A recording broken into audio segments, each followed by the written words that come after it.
Video is part 2 of how to talk to a woman. I did a previous part 1. I called it something like 4 rules for talking to a woman. I'm going to briefly review some of that, but then I'm going to get into totally new material. And this comes out of conversations with my girlfriend or my ex-wife and observations about how talking to a woman is so different than talking to a man. It's not even funny. Okay, so first of all, I realized that, I almost never, I'm an old guy. I'm just about 62 years of age. Okay, I've never really ever had like a female friend like the way I have guy friends all the time. And just some of the reasons why. We talked about it before. Talking to a woman on a phone gives her the advantage because a man, my voice is the same if I'm looking at you, if I'm not looking at you, nothing changes. With a woman, though, you got to see her face. They're making all kinds of little facial expressions, raising their eyebrow and stuff. There's all kinds of little emotional games going on with a woman that if you can't see her face, you don't really know what she's saying. The other thing is with a woman, with a guy, I can, like a lot of times I'll call my buddy friends, a doctor at work, and say, what do you think of this? I just saw this case where I saw this finding. I'm interested in objectively discussing a subject. With a woman, it's not like that. The beginning of the conversation is always her quick mini mental status examination of you. Are you trying to bang me? Are you crazy? Are you trying to seduce me? Is this professional? Is this unprofessional? Is this transactional? Are you aggressive? Are you reasonable? Are you safe? There's this whole little psychological, shit test you have to pass first before she'll talk to you at all, okay? And then she's going to give you this withdrawn, uninterested attitude just to let you know she's talking to you because she has to for work, but it's not really like a conversation like when you talk to a friend. So there's all this psychological, social stuff you have to go through with a woman before you can even start the conversation, okay? The other thing is unless she's your girlfriend, if she's premenopausal, you're not going to talk to her, okay? She tries to figure out who's the man she wants, puts her attention on him. Any other guy, she's going to blow him off pretty fast. If she's married with kids at home, she wants to get her work done as fast as possible and go home, so she don't want to talk to anybody, okay? And if she's single, once she's figured out who she wants to share her eggs with, that's it, okay? So what I'm trying to say is you don't ever speak to those women. The other thing I noticed is, like with guys a lot of times they're busy working and they're almost a little bit lonely. And so like when a guy walks down the hall at a business, okay, a corporation, whatever it is, he's walking down the hall like looking for somebody to talk to. He's bored. He's been in his cubicle all day, so to speak. Whereas a woman, she's like staring at her phone. I don't want to waste my time with no nice guy loser. So women are very good at deflecting men. It's almost like the karate moves. They got all kinds of blocks. Don't bug me. Don't waste my time. I'm busy. Can't you see? Whereas a guy's quite different. A guy almost like wants to have a good story or a good joke for the day, so he's got something to say, something, an opener for his conversations. So that's part of why men are so much better comedians. I mean, right now there's that Leonardo Joni is the funniest comedian in the whole world. She's funnier than any of the guys, except maybe John Zerka. But in general, men are much, much funnier than women. But that Leonardo Joni, she's been really funny the last couple of months. Okay, anyways, once a girlfriend becomes a wife, she don't talk to you unless she's like assigning you chores or telling you something about the kid or something like that. So anyways, now I'm going to get to the new material. That was just a quick rehash of some relevant things. When you talk to a guy, there's no agenda. I have zero social interest in the other guys, okay? Like, I could work with a guy, and I did work with some guys 10, 15, 20 years. I don't care anything about them. I don't care what they're doing when they go home from work. I don't care about their family. If they tell me something, somebody in their family is sick, can I give some helpful advice? I'm more than happy to. But I really could care less, okay? I'm not interested in them. And so what I'm trying to say is there is no social secondary agenda to the phone call. I'll call guys a lot of times at work, other doctors, because I want to discuss an idea. Sometimes it's because I want to share with them for their benefit, especially if they're younger than me or less experienced than I am. But here's an interesting finding in the brain. This only occurs in such and such a situation. Other times I'll have figured out something new about the brain, for example, because we often talk about brains.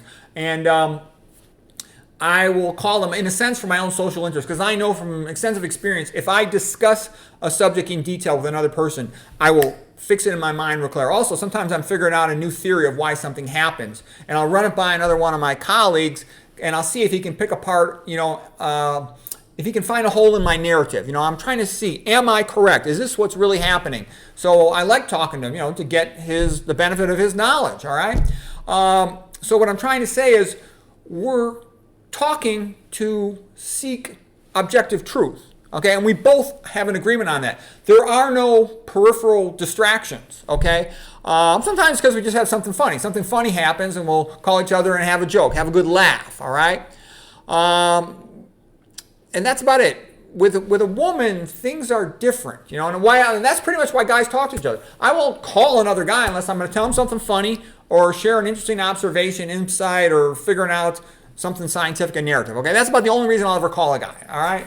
I'm very close with my brother. I might speak to him twice a year, and it's as if I never saw. Like I saw him yesterday. We don't have any need to talk. Now, for a woman, if you want to go out with her, then you got to talk to her. You got to try to test the waters and see what's going to happen. But it's pretty rare. I was married to my wife 28 years. My girlfriend, ever since I've been with her 6 months, there's no, a man has a tendency to just like a woman, pick her. Okay, now that's it. He's set. He doesn't want to think about it or discuss it. It's set. And that's partly what this video is about here today. A man makes a deal with another man. Okay, this is how we're going to handle this. Okay, agreed. And that's it. That'll be the agreement for the next 20 years. There's no further discussion. It's a deal from then on. But here's what I've noticed with my ex-wife and with my girlfriend. They'll make an agreement, some sort of deal, whatever it might be, and they'll give you a little bit of a wince on their face once they agree to it, but still, it's a deal. And then a couple of months later, they keep on making unhappy faces and grimaces and, little emotional gestures. And what they're trying to show you is that they're not happy with the deal. And they always want to renegotiate a couple months later and try to get a better deal for themselves. They're not interested in being fair. They're not interested in being reasonable. They're interested in seeing, can they pressure you? Do they have you in a position you love them more now, or you're more dependent on them, that they can push you and get an advantage in the deal? So the deal's not fixed. They're pushing. And the woman has more power in a relationship than she deserves, because men like sex more than they do. And men like women more than women like us in general. And if it's marriage, then she's got way more power because she comes out of divorce better than you do. But what I'm trying to say is men don't like that. We're always having to renegotiate all the deals. So it's sort of like, what's the point of making the first deal if you're just going to renegotiate it? It's almost like a temporary truce. Okay, now here's some things with a female reasons for conversation. Like I said, she goes through her analysis of the man. The other thing I noticed that when you talk to a woman, with a woman, it's rare that, at least when they're talking to a man, that they're seeking objective truth. A tremendous amount of time, a woman wants to have a conversation for reaffirmations. She'll call me, and I don't even know why she's calling me. I think it's because she just wants to make sure I'm not cheating on her or something, and I'm the most boring man in the whole world. I just want to write my books. I got 3-4 books written in my head. I work a lot full-time as a clinical doctor. In my free time, I want to sit down. I want to get those books written. I enjoy making my videos on my YouTube channel, but what I'm trying to say is I don't have anything else going on. I'm too freaking tired, okay? But, she's going to confirm, are you doing what you should be doing? And then I also noticed, too, she's always trying to say nice things to me, and she means to be nice, but it's kind of like ridiculous. Like, I'll tell her I have an idea, I'm trying to understand this aspect of atrial fibrillation, I think I figured out the biochemistry of it, and she'll go, oh, you're smart. And I'll say, well, I think I'm right about this, someone else is wrong about this. She goes, oh, you are right, I'm proud of you. And what I'm trying to say is, she's giving me these little reaffirmations like she's talking to a child or something. I'm like, no shit, I'm right. I'm the smartest doctor in the world, okay? What the F do you think, okay? But it's weird. She feels like she has to do that, whereas to me it's ridiculous, okay? And then the other thing, what else? If I really needed affirmations from her, she wouldn't respect me, but she still feels obligated to keep giving them to me, and it's like this strange thing. It's a strange thing, okay? And it's not like that talking to a guy, ever. He might say, you're right, only when I'm uncertain if I'm right. Or I'm uncertain if I can convince other people I'm right. I'll know I'm right. Okay, what else? She seldom is interested in pursuing a topic. Like with a guy, we march through a topic. What about this? What about this? What about this? What about this? What about this? Till we get to the truth on the subject. I almost never speak like that with a woman. I went out with some pretty smart female doctors in the past, and they would want me to teach them stuff for their job or teach them stuff for their boards. But it's not that common that they wanted to pursue things intentionally or to dominate something or to compete. They're not that competitive like that. And like I said, I knew 3 girls that were second in their medical school class. So they're very good students, good at memorizing stuff, good at taking tests, good at being competent in established ways. But they're not interested in being discoverers. They would have their kids, they would have their job, have their money, and that's all they wanted. Like one of my lady friends, she would say to me, medicine's just selling hot dogs, sell more hot dogs to make more money. She didn't have any interest in pursuing objective truth, just knowing what she had to do to bill effectively, okay? What else do I see happening? Let's see here. Like a typical example, too, like the weird experiences I'll get. Like if I'm watching a movie or something I'm trying to understand the movie, thinking, well, I make a video about this later. And like my girlfriend should just be talk. I already talked about this in some pretty other video, and she's probably going to watch this and she's going to get mad at me. But she reads all my books and she critiques my books, and she tells me if I say anything that pisses her off. She watches my movies, she reads my comments, and she gives me a hard time. But you know, it is what it is. I told her I'm not going to stop talking. I'll never do anything mean, but I'm not going to stop making my videos. Okay. So what I'm trying to say is they're not usually that interested in pursuing objective truth.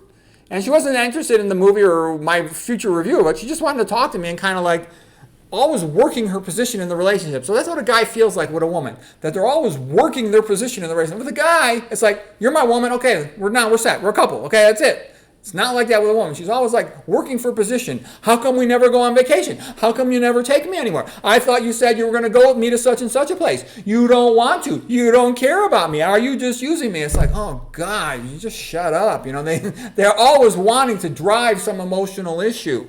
Whereas a guy, you know, I don't even think about it. I'm thinking about my book, my job and stuff. And so I don't think a man could really be friends with a premenopausal woman. You know, he could be a DIGC, you know what, in a glass case, or, you know, a friend zone chump, but it's not like really being friends. Let's see. The woman takes everything personal. I've noticed that. It's like I'll talk to other female doctors. There's a bunch of female doctors I know at work, and I sometimes have to call them for consultation reasons. You know, they're an expert in their own separate narrow field. And, you know, it's valuable to get their consultation experience, but it's usually just, can you look at this film? Can you answer this question about a patient? And they'll answer that, but I almost never say anything to them other than that. I might briefly talk to them about something, you know, call schedule or something, but I really don't talk to them hardly at all. And these are women even that I've known 20 years or more. Okay, we don't talk to women that much. I mean, I'll say hi to them in the morning, maybe tell them a joke or something, but I don't really talk to women very much. Very little, as a matter of fact. And like I said, I'm an old doctor, and I never, and when I look back all my career, never talked to women very much. I also notice women take everything personal. Like if I'm talking to a guy, we can talk about weight loss, we can talk about diabetes, we can talk about hypertension. With a woman, her question will be, do you think I'm fat? Do I look like I have diabetes? Do I look like I have hypertension? They constantly are taking things personal and you know, feigning that they're offended or something. You're like, what the hell are you talking about? I'm trying to talk about obesity, hypertension, weight loss or something. I'm not talking about you. Whatever topic you discuss, they tend to bring it back to themselves. They're super emotional. And I think the way that women are so emotional and take everything personal helps them to be better with children. Because I was also surprised by that. I saw that, you know, when I was growing up with my mother and my sister. And I also saw that with my wife and stuff, and my girlfriends too. Women are just like 1,000 times better than men with kids. Now, don't get me wrong. Some guys are pretty good with their kids. Some divorced dads and stuff. But the women are just like a natural at understanding that kid. Whereas, you know, I don't think about kids or want to talk to kids. We're not tuned into kids the way they are. They can sit and joke and play and go for a walk with the kids, and they're quite at ease with them. Okay, man's not like that. Men want to do men things, and it's sort of like when the kid hits, you know, the high school age or something, he can come with the men and start learning something. But we don't have much interest in children. Let's see, what else? And when women, though, cannot raise a boy, after he hits puberty, he should be with men, because otherwise they mess him up. They turn him into an emotional, impulsive jerk. Boys that grow up without fathers, they don't tend to do well. They tend to be kind of violent, impulsive, lazy, stupid. They're not as well developed. Yeah, there's lots of exceptions, but they do much better if they have a male role model who shows them. Because in male, you be objective. You must work. No one cares about you. Whereas with women, there's always somebody protecting them and helping them and doing nice things to them. And man, nobody gives a rat's ass about us. We have to develop our competence and function and have self-control. Otherwise, you know, things don't go well for us. Okay, let's see. And then another thing is, like, it's hard for women to be objective. They take everything so personal, and I think that's why there's never been a great female painter. I've studied thousands and thousands of painters. There's some female artists that have been pretty good. Bev Doolittle, I think, was really good, very talented. But there aren't any great female painters. I'm not aware of a single one, okay? And I've looked at tens of thousands of paintings, okay? Like I said, unless she's your girlfriend, you must never talk to a premenopausal female. So anyways, that was a big thing that I just noticed. You know, my girlfriend, I really like her a lot, but man, is she doing like what my wife did, always trying to renegotiate all the deals. And it's like, are you going to just like wear me out? I don't want to have to spend all my energy on a relationship. I want to spend my energy on my books, my thoughts, and all this stuff. But they force you to put a lot of energy into a relationship. And don't get me wrong, she's really nice, she's gorgeous. But man, she's an emotional female like most of them.